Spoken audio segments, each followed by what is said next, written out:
समझ लो जरा ना, जो हम नेक्स्ट क्लास में जो हमने पढ़ा है उसके बारे में चर्चा करते हैं। देखो, तो नील्स बोर के मॉडल में आपने एक चीज पढ़ा था, नील्स बोर, आपको पता है कि नील्स बोर ने किसकी खोज किया था, किसकी अवधारणा दिया था, क्यों, जरा इसमें चर्चा कर देते हैं।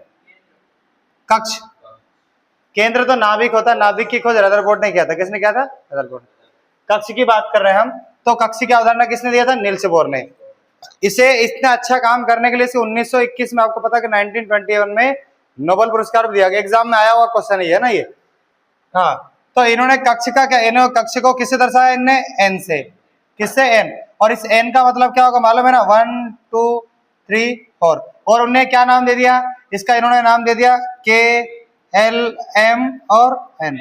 वेरी इंपॉर्टेंट बात देखो, आज हम बोर भरी व्यवस्था को नील्स बोर के मॉडल से कैसे इसमें हम कंपैरिजन करते हैं और किस तरीके से ये एक दूसरे से ये कॉम्बिनेट है, उस चीज को चर्चा करने वाले हैं। देखो, तो आपको यही बताया मैंने कि इस कक्ष को दूसरा नाम क्या है? कोश।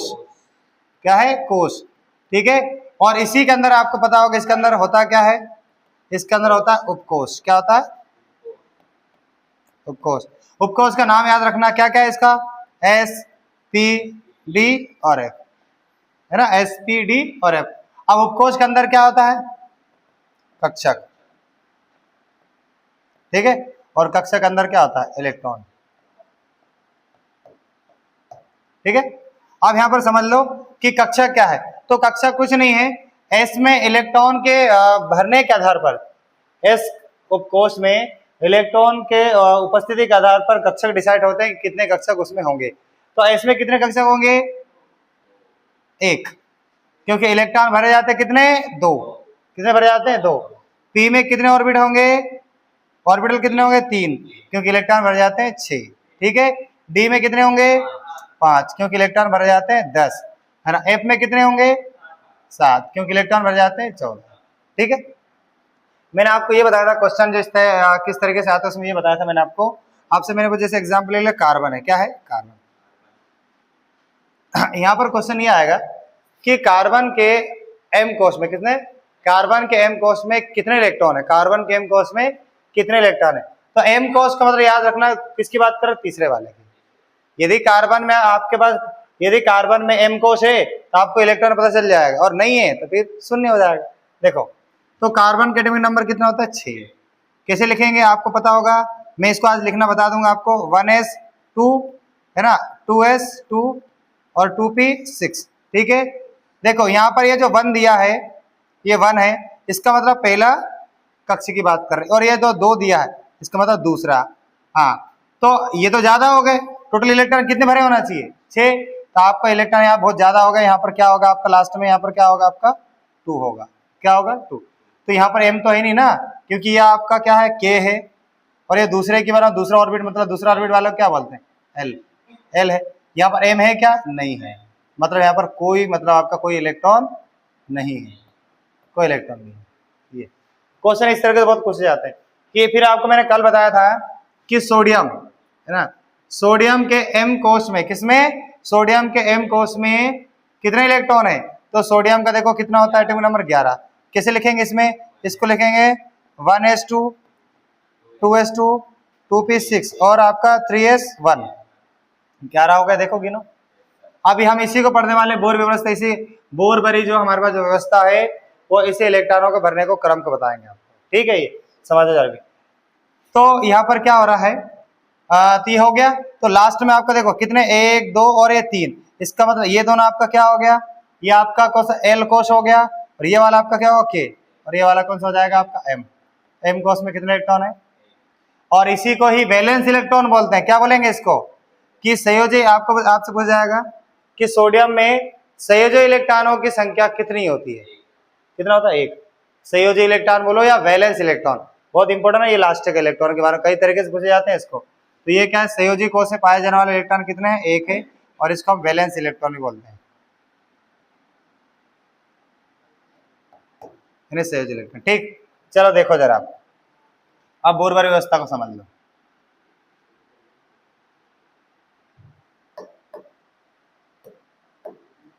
बोर भरी व्यवस्था, इन्होंने क्या है?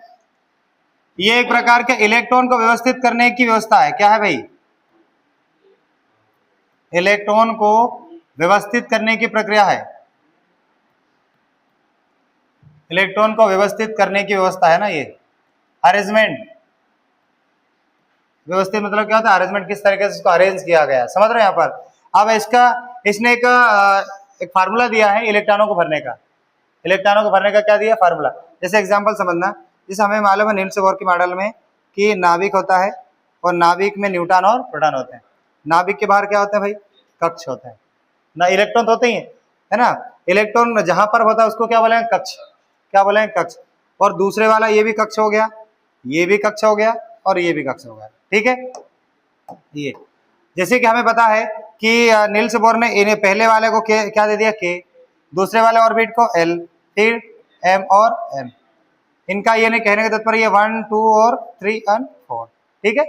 अब इसमें इलेक्ट्रॉनों के भरने के विषय में नील्स बोर ने कोई जानकारी नहीं दिया। इलेक्ट्रॉनों के भरने के विषय में नील्स बोर ने कोई जानकारी नहीं दिया, और सिर्फ उसने ये बताया इलेक्ट्रॉन के बाहर, सॉरी नाभिक के बाहर इलेक्ट्रॉन होता है और इलेक्ट्रॉन क्या है, गति करता रहता है बिना किसी हस्तक्षेप किए, है ना। बिना कोई हस्तक्षेप के रहे ना, वो तब तक घूमता रहेगा जब तक उस पर कोई हस्तक्षेप ना किया जाए। रुकावट आ गया तो रुक जाएगा। तो इलेक्ट्रॉन जिस पथ पर घूमते हैं उस पथ को वृत्ताकार पथ कहते हैं, और उसी वृत्ताकार पथ का नाम क्या बोला उसने, कक्ष बोला। क्या बोला उसने, कक्ष। तो उसने सिर्फ कक्षों के बारे में बताया, ना कि इलेक्ट्रॉनों की संख्या के बारे में। उसको ये तो मालूम था कि इलेक्ट्रॉन है, मगर उसको ये नहीं मालूम कि पहले इसमें कितने कितने इलेक्ट्रॉन है। आगे जाकर आपको बोर भरी व्यवस्था के अनुसार वो पता चलता है, देखो। हाँ, तो क्या हुआ यहाँ पर, अब समझना। तो इन्होंने क्या एक फार्मूला दिया है बोर भरी व्यवस्था ने, उस फार्मूला को बोलते हैं 2n2। कौन सुना आपने ये, देख सभी देखा कभी इसको, 2n2, यानी इलेक्ट्रॉनों के इस क्रम में भरे जाते हैं। इलेक्ट्रॉनों को 2n2 के क्रम में बजाते है ना। किसी भी कक्ष में इलेक्ट्रॉनों को 2n2 के क्रम में भरे जाते हैं, समझ रहे हैं। यहाँ पर देखो, तो उसको छोटा कर देते हैं फिर समझना इस स्लाइड में।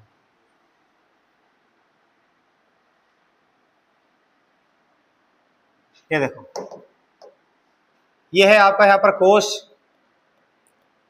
ये कोशों की संख्या 1 2 3 4, के, एल, एम और एन, ठीक है। हाँ, और आपके पास इलेक्ट्रॉनों की संख्या देखो,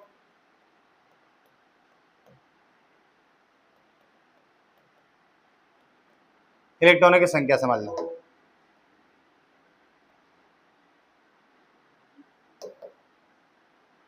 देखो, इलेक्ट्रॉनों की संख्या समझना, जैसे मैं यहाँ 2n2 के क्रम बोल रहा हूँ ना, कौन से क्रम बोल रहे हैं, 2n2।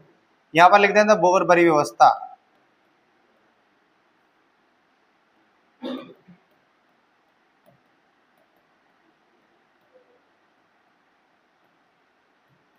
देखो, यहां पर मैं लिख देता हूं 2, n का मतलब 1 2 3 4 5। क्यों, n का मतलब क्या होता है, 1 2 3 4। ये तो नील्स बोर ने बता दिया था। तो n का मतलब यदि मैं 1 कर देता हूं, क्या कर देता हूं, 1, तो n यहाँ पर अगर 1 हो गया, इसके ऊपर क्या हम स्क्वायर लगा देते हैं, तो बताओ कितने हो गए यहाँ पर, हल करो तो कितना आएगा यहाँ पर, 2 ही आएगा ना। तो इलेक्ट्रॉनों की संख्या k में कितने हैं, 2। फिर अगर मैं इसे देखो, फिर इसी को मैं क्या कर देता हूँ, 2n2 के जगह मैं क्या कर देता हूँ, क्या कर देता हूँ यहाँ पर 2, तो कितने हो जाएंगे जरा बताओ, कितने होंगे, दिमाग लगाओ जरा, जुड़ रहा है, 8 होगा ना, 8 होगा ना। ये यहाँ पर इंटू का चिन्ह है, किसका 8, यहाँ पर कितने हो गए, 8 हो गए, ठीक है। ये देखो, फिर इसी जगह पर देखो, इस 2 के स्थान पर मैं 3 कर देता हूँ, कितना हो जाएगा बताओ, 18 हो गया से। फिर इसमें मैं क्या कर देता हूँ, इस 3 के स्थान पर 4 कर देता हूँ, बताओ क्या होगा, समझ में आ गया। पहले कक्षा में कितने, 2, फिर 8 और 18, यानी पहले में 2 8 और 18 और 32। ये तो क्रम है पूरा, समझ में आ रहा है। ये था बोर भरी व्यवस्था। बोर भरी व्यवस्था में इलेक्ट्रॉनों को व्यवस्थित करने की एक व्यवस्था है। बोर भरी व्यवस्था क्या है, इलेक्ट्रॉन को व्यवस्थित करने की व्यवस्था है। इनके अनुसार इन्होंने एक फार्मूला दिया कि किसी भी कक्ष में हमेशा इलेक्ट्रॉन 2n2 के क्रम में भरे जाते हैं। किसी भी कक्ष में जो इलेक्ट्रॉन है वो 2n2 के क्रम में भरे जाते हैं। 2n2 का मतलब, n का मतलब 1 2 3 4 5, ठीक है। अब आप यहाँ पर रखते चले जाओ तो आपको पूरा नजर आ जाएगा, है ना। आपसे पूछा जाएगा कि बताओ कि एल कोष में कितने इलेक्ट्रॉन पाए जाते हैं, तो 8, कितने 8, एन कोष में कितने 32। ये चीजें क्रम पता होना चाहिए। तो इलेक्ट्रॉनों को भरने की व्यवस्था बताते हैं जरा आपको ना, देखो समझना जरा। कुछ हम एक दो तत्व ले लेते हैं। एक होता है हाइड्रोजन, क्या है? हाइड्रोजन, हाइड्रोजन, लिथियम,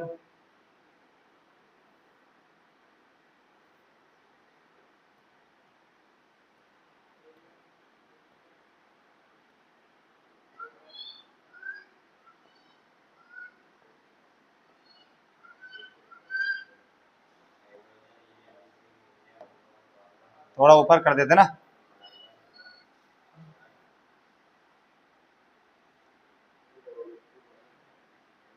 ये देखो। और एक आपका कौन सा होता है? निहोन, क्या आएगा? इलेक्ट्रॉनों के भरने के क्रम को बता रहा है। किसको बता रहा है? ये इलेक्ट्रॉन को किस तरीके से भरे जाते हैं। तो आपको ये इसमें इलेक्ट्रॉनों को भरने के लिए एक जानकारी और पता होना चाहिए, जैसा भी बताया था मैंने, ये पता होना चाहिए। देखो इसमें कितने इलेक्ट्रॉन भरे जाते हैं? कितने इलेक्ट्रॉन भरे? 2। कितने भरे जाएंगे? 2। 2 के लिए कितने कक्षक होंगे? 1। पी में कितने इलेक्ट्रॉन भरे जाते हैं? 6। कितने कक्षक होंगे? 3। डी में कितने इलेक्ट्रॉन भरे जाते हैं? 10। तो कितने कक्षक होंगे? 5। एफ में कितने इलेक्ट्रॉन भरे जाते हैं? तो कितने इसमें ऑर्बिटल कितने होंगे? 7। बस ये पता होना चाहिए, बस, है ना। और एक चीज और बता देता हूँ, यहाँ पर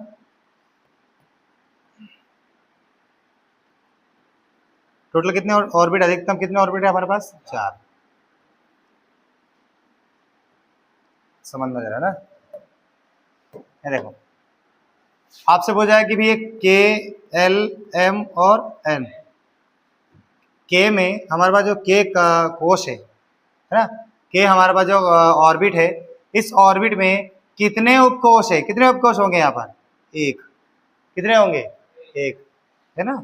पहला ऑर्बिट मतलब पहला यानी 1, फिर दूसरा मतलब 2 उपकोश, और तीसरा मतलब 3 उपकोश, 4 मतलब 4 उपकोश। देख लो, बढ़ते क्रम में लिख दो। एक है तो एस, और 2 है तो हमारे पास एस पी, 3 है तो एस पी डी, 4 है तो एस पी डी एफ। इन्हीं के आधार पर इलेक्ट्रॉन भर जाते हैं, ध्यान रखना ना ये चीजों को। अब समझना जरा, हाइड्रोजन का एटॉमिक नंबर क्या होता है? 1। हीलियम का 2, इसका 3, 4, 5, 6, 7, 8, 9 और 10। इनको भरना सीख लो जरा। देखो तो कुछ नहीं करना है यहाँ पर। देखो इसका 1 है तो 1 है तो हमारे पास इसका क्या होगा? क्या होगा? 1s1। 1 का मतलब समझते हो? 1 का मतलब एन का मतलब आपका, एन का मतलब 1 है ना, इसका मतलब ये के वाला कोश है, सॉरी के वाला कोश है। कौन सा? बस समझा रहे यहाँ पर, इतना ध्यान रखो। 1 का मतलब ये नहीं, पहले ऑर्बिट की बात कर रहा है। पहले ऑर्बिट में 2 इलेक्ट्रॉन भरे जाना चाहिए, मगर यहाँ पर कितने इलेक्ट्रॉन? अभी 1। इसका मतलब कंप्लीट नहीं है।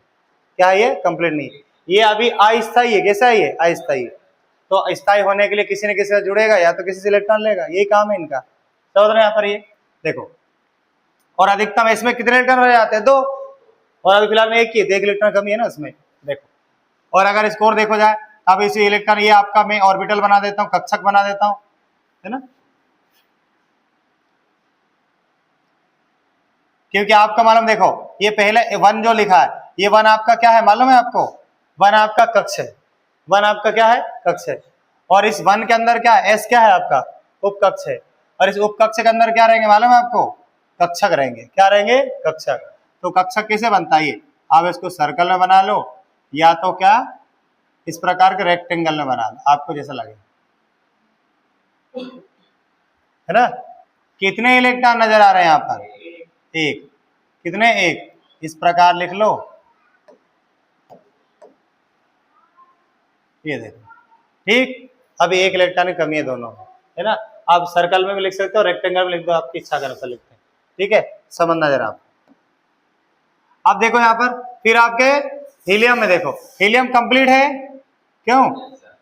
1s2, सही है। तो कक्षक देखो इसका, हो गया कक्षक कंप्लीट। ये देखो, क्या लगता है हीलियम किसी के साथ क्रिया करेगा? अक्रिय गैस है। कैसे कैसे? ये अक्रिय गैस है ना। इन्हीं को अक्रिय गैस कहते हैं, इन्हीं को क्या है? उत्कृष्ट गैसें बोलते हैं, इन्हीं को नोबल गैस बोलते हैं, इन्हीं को आदर्श गैस बोलते हैं, है ना, इन्हीं को शून्य गैस भी बोलते हैं, है ना। ये उसी में आते हैं। मतलब शून्य गैसें हमेशा स्थायी होते हैं। कैसे होते हैं? ये बल्ब है, सेफल बल्ब, इन्हीं में आपका जो पूरा ये मतलब हीलियम से, हीलियम के नीचे जो भी आता है और हीलियम भी, ये सब इन्हीं में रहते हैं।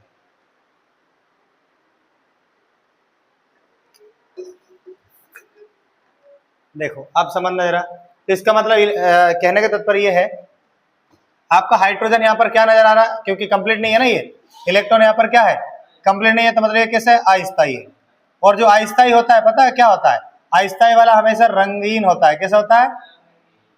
पॉइंट की बात है, अस्थायी वाला रंगीन होता है। और साथ साथ क्या होगा, ये क्या होंगे, अनुचुंबकीय होंगे। कैसे होंगे ये? अरे अनुचुंबकीय मतलब चिपकते ना, ये इलेक्ट्रॉन ही इसके पास कंप्लीट नहीं है तो चिपकेंगे नहीं, तो नहीं चिपके किसी न किसी के साथ से, है ना। तो जो अस्थायी होगा वो रंगीन होगा और अनुचुंबकीय होगा। बहुत इंपॉर्टेंट बात बता रहा हूँ, ध्यान रखो। हाँ, फिर ये चीजें ध्यान रखो। अब ये वाला कैसा आपका स्थायी है, ये कैसे है? स्थायी है। स्थायी का मतलब क्या होगा आपका, ये क्या होगा, ये रंगहीन होगा, रंगहीन होगा। और कैसे होंगे? प्रतिचुंबकीय। कैसे होंगे भाई?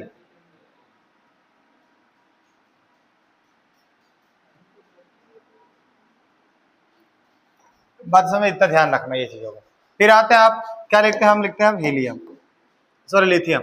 तो क्या करें लिथियम का, देखो देखो आप, ये कोषों की संख्या यहाँ से बढ़ेंगे, जैसे जैसे इलेक्ट्रॉन बढ़ता जाएगा, है ना, कोषों की संख्या बढ़ता चला जाएगा। एक चीज और बताते हैं जरा यहाँ पर, है ना, उसको साथ में लेके चलते हैं, उसको साथ में लेके चलते हैं, आपको और भी अच्छा बताने के, एक ही जगह पर बहुत सारी जानकारी बता दूंगा।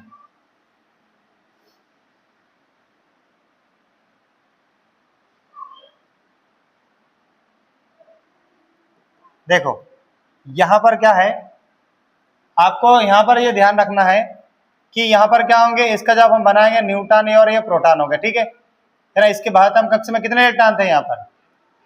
हाइड्रोजन में कितने इलेक्ट्रॉन है? एक। कितने इलेक्ट्रॉन है यहाँ पर? ध्यान रखो, ये चीज भी ध्यान रखना ना।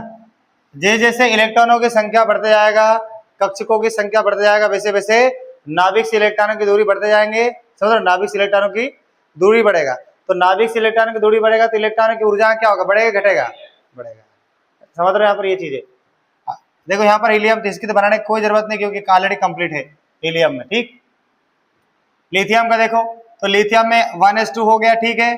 फिर आपका क्या हो जाएगा यहाँ पर 2s क्या होंगे, 1 होंगे। यानी दूसरे ऑर्बिट में आप बताओ, है ना। यहाँ पर एक चीज और मैं लिख देता हूँ, है ना, यहाँ पर एक चीज और लिखवा देता हूँ जरा।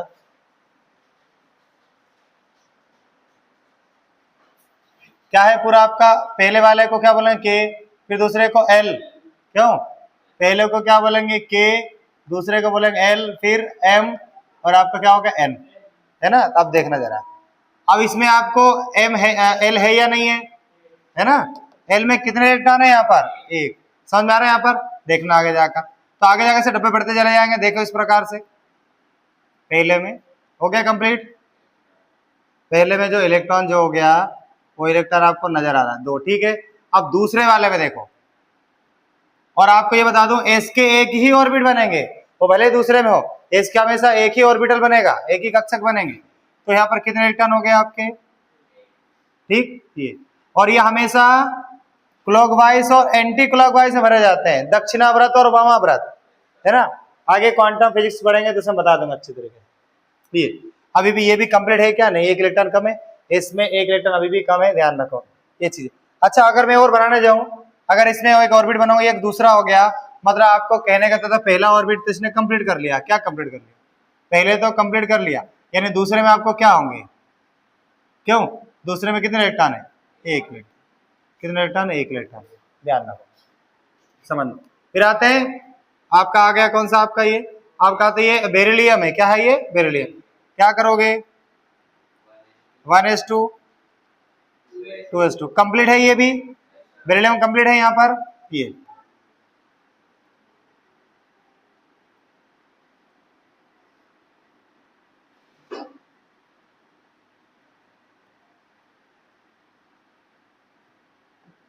हो गया कंप्लीट।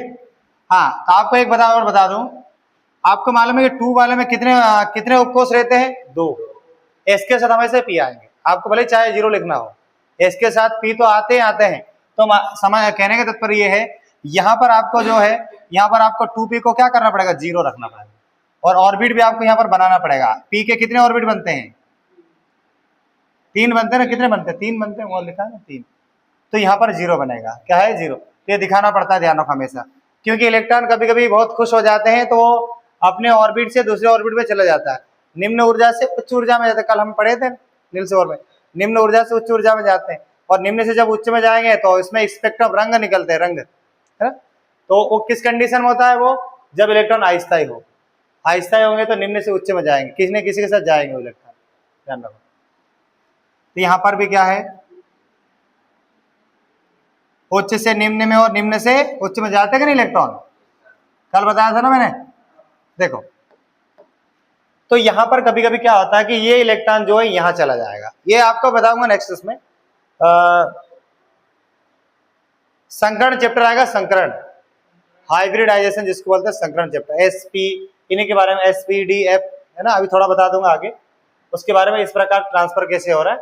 जैसे आपको नजर आ रहा होगा ये तो पूरा कंप्लीट है, ये भी कंप्लीट है और ये भी कंप्लीट है, सॉरी ये तो अनकंप्लीट है ना, मगर ये भी क्या है आपका कंप्लीट नजर आ रहा है, मगर ये भी क्या है अस्थायी है, क्योंकि इलेक्ट्रॉन इसमें ट्रांसफर हो जाएंगे, है ना, इसमें इलेक्ट्रॉन ट्रांसफर होंगे, अभी बताऊंगा मैं आपको पाउली का नियम, क्वांटम संख्या पढ़ेंगे, n+l का नियम, किसका, n+l का रूल ही बताएंगे, है ना, n+l का रूल ही बताएंगे आपको कि किसकी ऊर्जा ज्यादा होता है, और इलेक्ट्रॉन यहाँ से मतलब अपने कक्षा को छोड़कर दूसरे कक्षा में इलेक्ट्रॉन क्यों दे देता है, ये सारी बातें n+l, और एक नियम है जिसको बोलते हैं अपभाव का, सुना अपभाव का नियम,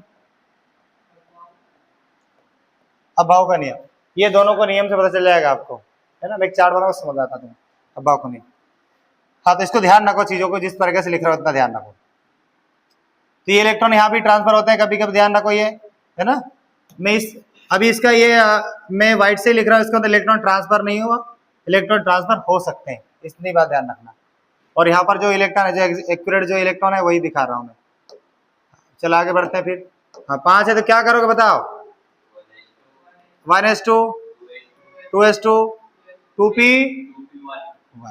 2p1 हो गया, ठीक है। आगे जाकर आपको वैलेंसी बताऊंगा कि सोडियम पर प्लस क्यों होता है, क्लोरीन जो कार्बन है, कार्बन +4 क्यों होता है, नाइट्रोजन पर -3 चार्ज क्यों होता है। जब आप इनको समझोगे ना, जब आप इनको समझोगे तभी तो पता चलेगा कि रिएक्शन कैसे होते हैं, रासायनिक अभिक्रिया आपको तभी, इनके बिना कैसे पता चलोगे कि भैया कार्बन और आपका हाइड्रोजन जब मिलेंगे तो CH4 कैसे बन रहा है, समझ रहे हो, ये CH4 कैसे बन रहा है, ये सब प्लस माइनस का खेल है, ये सब इन्हीं का खेल है, इनको समझ लिए तो आप यहाँ रिएक्शन करना बहुत आसान हो जाएगा, है ना। और आपको मालूम है एग्जाम में रिएक्शन का कितना बड़ा रोल है, ठीक है, ग्रुप डी के एग्जाम में तो रिएक्शन बहुत ज्यादा आते हैं, और अधिकतर एग्जाम में केमिस्ट्री रिएक्शन ज्यादा पूछने लग गया। देखो फिर आगे समझो, तो इलेक्ट्रॉन हमने इस प्रकार ऑर्बिट में भर दिए, यहाँ पर ये देखो,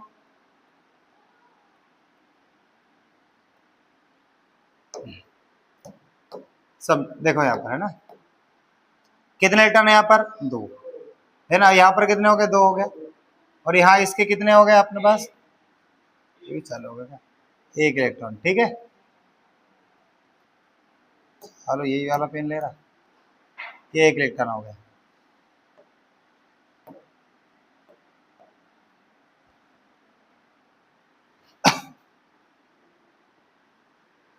बस आप कितना ध्यान रखना है, कोष्ट जो KLMN वाला जो है ना, उसको बहुत अच्छी तरह से याद रखना, उसके बारे में बहुत क्वेश्चन बनते हैं हर बार। फिर आगे बढ़ो, कार्बन, अब आते हैं कार्बन का, बहुत कई बार रिएक्शन है बहुत ज्यादा आते हैं, ये क्या हो जाएगा, 1s2 2s2 2p2, इसका मतलब क्या हुआ, अभी हम कितने कक्षा की बात आ रहा है, सिर्फ L तक चल रहा है अपना, कहां तक चल रहा है, L तक, L कोष तक चल रहा है, अभी M में हम पहुंचे नहीं, देखो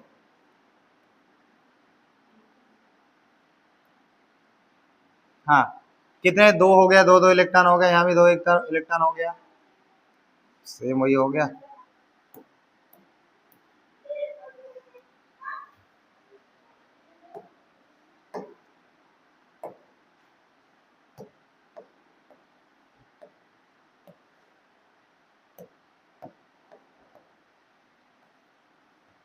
देखो हाँ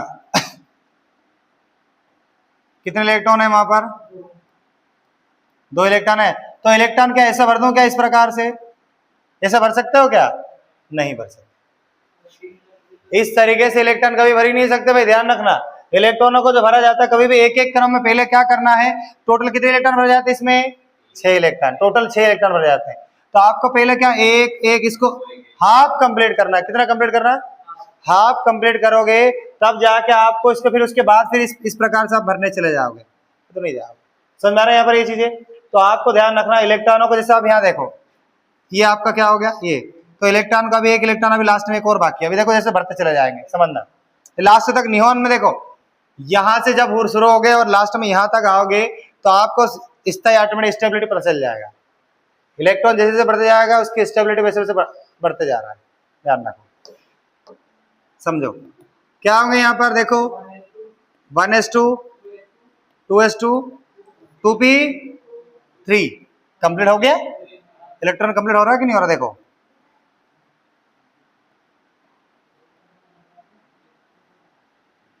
देखो 2 और यहां पर क्या था 1 1, ठीक है।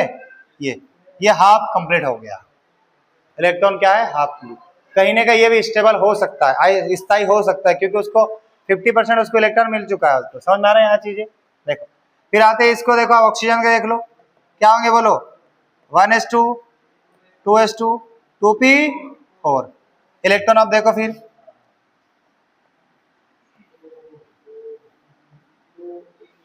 देखो 1 1 1 और 1 यहाँ, हर समझ में ये देखो। फिर आप समझना यहाँ पर देखो यहाँ क्या हो जाएंगे, बोलो 1s2 2s2 2p5, ठीक है 2p5 हो गया।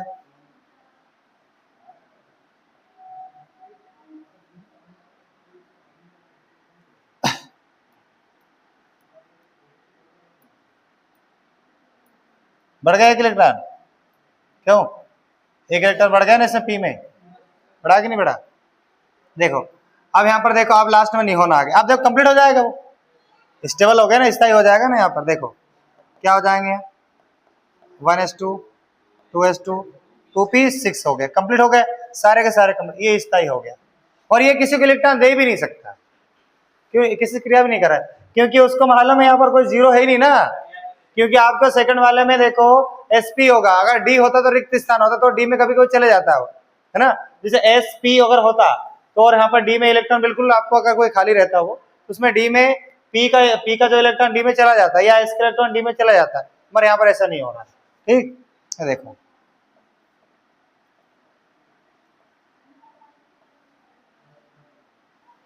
ये कंप्लीट हो गया यहाँ पर, ये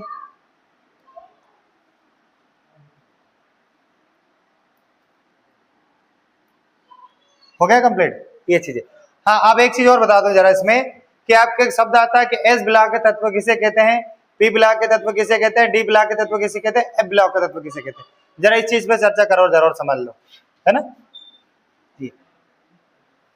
क्या ये करते हैं उसके बाद फिर उसको एंड करते हैं।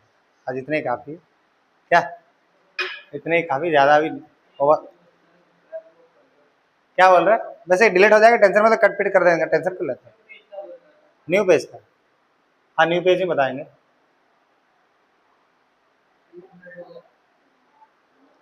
कितने हो गए, बस 5-2 मिनट की बात। एसपी के एसपीडी का जो उसके आधार पर बताते हैं एसपीडी के बारे में, क्योंकि आगे जाकर फिर अवर सारणी पढ़ने वाले हैं, अवर सारणी, है ना।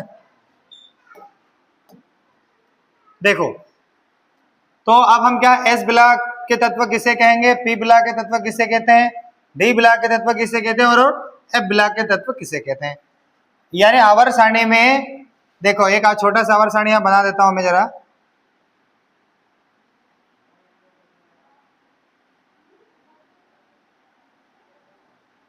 ठीक, इनको टोटल वर्गों में डिवाइड किया गया, खड़ी लाइनों को वर्ग कहते हैं, आड़ी लाइनों को क्या कहते हैं, आवर्त कहते हैं, है ना। टोटल कितने हैं 18। तो ये जो आपका ये जो 1 और 2 वाला जो वर्ग है इनको हम बोलते हैं एस ब्लॉक के तत्व। अब क्यों कहते हैं एस ब्लॉक के तत्व वर्ग, और क्यों कहते हैं इसको। फिर ये जो बीच वाला आपको जो 3 और 12, इनके 3 और 12 वाले जो वर्ग आते हैं इसमें, इनमें जो है इनको कहते हैं डी ब्लॉक के तत्व। क्यों कहते हैं समझना जरा। फिर यहाँ पर ये पी ब्लॉक के तत्व क्यों कहते हैं, इनको समझना। फिर आपको लास्ट में जो आएगा यहाँ पर ये, इनको क्या कहते हैं, इनको हम एफ ब्लॉक के तत्व कहते हैं, लेंथेनाइट, एक्टिनाइट, इनको समझने वाले समझो जरा। देखो तो कुछ नहीं है, किसी भी परमाणु के अंतिम इलेक्ट्रॉन पर डिसाइड होता है कि वो किस ब्लॉक का मतलब परमाणु है, अंतिम इलेक्ट्रॉन के आधार पर। यानी कहने का तात्पर्य है एस ब्लॉक के तत्व किसे कहेंगे, इस ब्लॉक के तत्व है ना, जिनका ऐसे तत्व जिनका अंतिम इलेक्ट्रॉन, ऐसे तत्व जिनका अंतिम इलेक्ट्रॉन एस कक्षक में प्रवेश करता, किसमें, एस कक्षक में या एस उपकोष में प्रवेश करता हो। समझ रहे हैं यहाँ पर। तो एस उपकोष में जो जिन भी तत्वों का अंतिम इलेक्ट्रॉन प्रवेश करते हैं वो सब के सब किस में आएंगे, एस ब्लॉक। फॉर एग्जाम्पल देखो हाइड्रोजन, हाइड्रोजन का एटॉमिक नंबर 1 होता है, ठीक, क्या होता है 1। हम भरने चले जाए तो क्या होगा 1s1, क्या होगा 1s1। तो ये क्या होगा, अंतिम इलेक्ट्रॉन कहाँ पर आ गया, एस में, कहाँ पर आ गया, एस में। ये एस ब्लॉक के तत्व कहलाते हैं।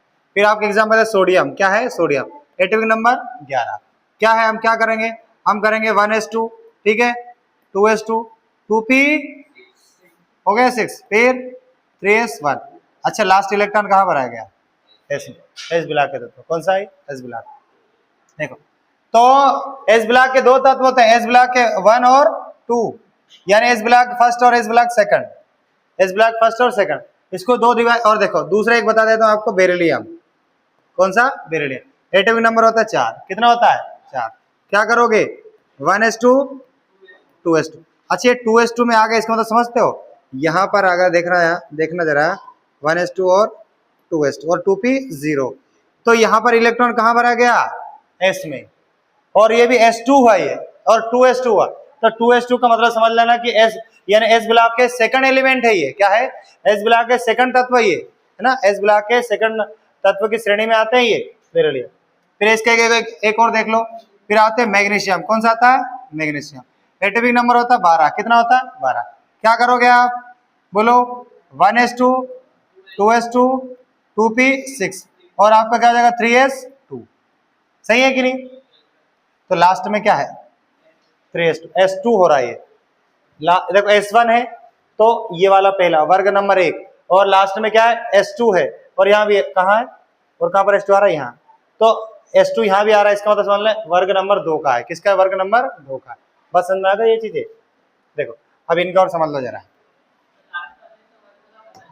हाँ वर्ग के पता चल जाता, सब पता चल जाता, जरूर नहीं वर्ग नंबर उससे पता चल जाए, मगर जो ऐसा रहता तो फिर लास्ट में इधर दिक्कत आएगा, उसके आधार पर डिसाइड नहीं होता, उसके आधार सिर्फ इतना डिसाइड होता है कि वो किस ब्लॉक का तत्व है, वो किस ब्लॉक का तत्व है। ऐसा नहीं है कि आपने बोला लास्ट में इलेक्ट्रॉन लास्ट में 2 है तो ये वर्ग नंबर 2 होगा, तो 3 वाला 3 होगा, ऐसा नहीं होता है ना, बताएंगे आगे समझ जाएंगे आप लोग, है ना।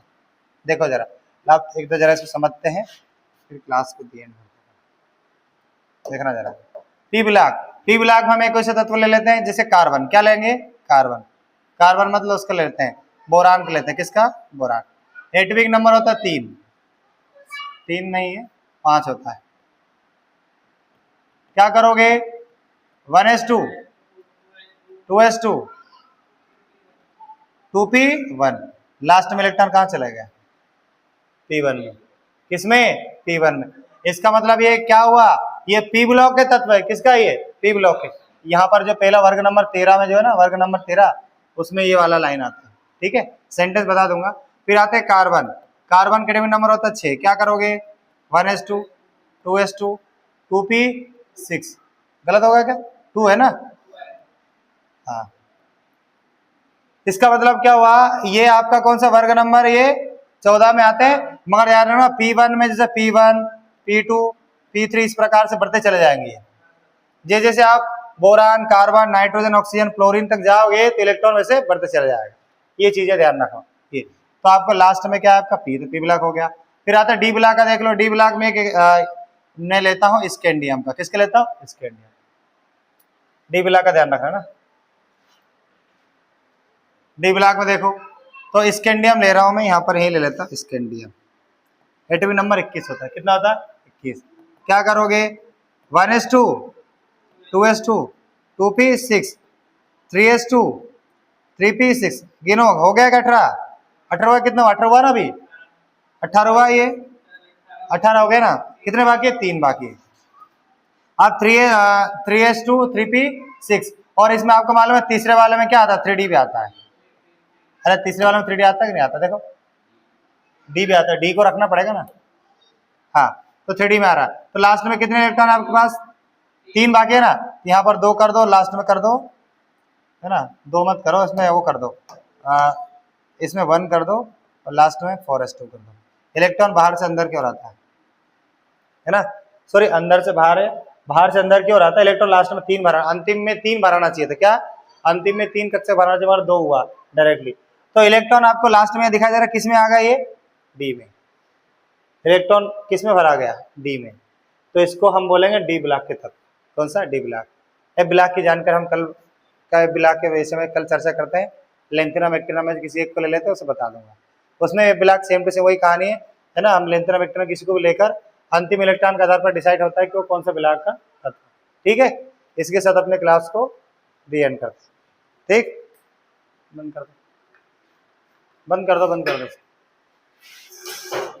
आ गया समझ में? फोटो खींचना तो खींच लो भाई, ये देख लो।